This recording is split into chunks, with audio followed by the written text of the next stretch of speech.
আসসালামু আলাইকুম, স্বাগত জানাচ্ছি ৩০তম ঢাকা আন্তর্জাতিক বাণিজ্য মেলার। আর আজকে ৩১শে ডিসেম্বর, কালকে পহেলা জানুয়ারি ২০২৬ থেকে শুরু হতে যাচ্ছে উদ্বোধনের মাধ্যমে ৩০তম ঢাকা আন্তর্জাতিক বাণিজ্য মেলা। আমরা এখন অবস্থান করছি একদম বাণিজ্য মেলার ফ্রন্ট সাইডে। এখন কত সুন্দর করে সাজা আছে, আর এদিকে যদি দেখা হয় আর এই কারুকার্যের মাধ্যমে লেখা হয়েছে। এখানে প্রথমেই সামনে দেখা যাচ্ছে Bangladesh China friendship exhibition centre. সেই সুন্দর পেপার উপরে লেখা আছে Dhaka international trade fair 2026।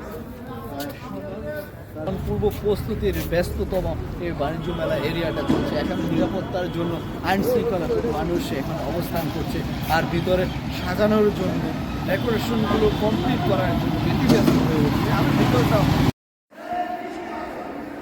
৩০তম Dhaka আন্তর্জাতিক বাণিজ্য মেলা ২০২৬ আজকে ৩১শে ডিসেম্বর ২০২৫।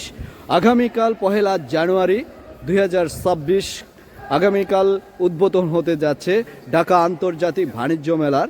আর সেই সন্ধিক্ষণে পূর্ব মুহূর্তে আমরা অবস্থান করছি বাণিজ্য মেলার প্রাঙ্গণে। সকালবেলায় আমরা বাণিজ্য মেলা পূর্ব প্রস্তুতির যে কর্মব্যস্ত টুনটান শব্দে মুখরিত হয়ে উঠেছে, সেই বাণিজ্যিক দৃশ্যগুলো আমরা উপলব্ধি করছি। আর অনেক ট্রাক বোঝাই করে মালামাল নিয়ে আসছে। আর এইটা আজকে সারাদিন সারা রাত স্থানীয় মানুষদের কথা বলে জানতে পারলাম সারাদিন সারা রাত কাজ চলবে, এবং কালকে সকালবেলাটাই সেই উদ্বোধন হতে যাচ্ছে, উদ্বোধন হবে। এবং সেই পূর্ব প্রস্তুতিক্ষণে বাণিজ্য মেলার এই যে ফ্রন্টটা সামনে সম্মুখীনের যে অবস্থান করছি, তার মধ্যে আমরা দেখতে পাচ্ছি অনেকগুলো ট্রাক এখানে অবস্থান করছে। এটা মালামাল বোঝাই করা অবস্থায় আছে।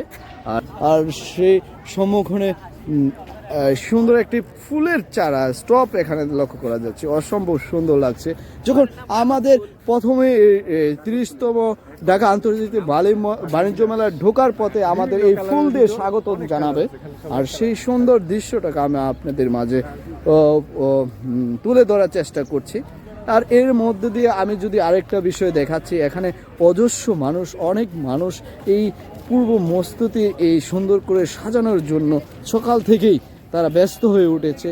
তাদের যেন এখন ১ মিনিটও অবসর সময় যেন তারা নেই। এই বাণিজ্য মেলায় ঘুরে যান, আন্তর্জাতিকভাবে বিভিন্ন পণ্য সামগ্রী আপনারা দেখতে পাবেন, নিজস্ব প্রয়োজনে কেনাকাটা করতে পারবেন। ধন্যবাদ সবাইকে, আবারও দেখা হবে আগামীকাল। আল্লাহ হাফেজ।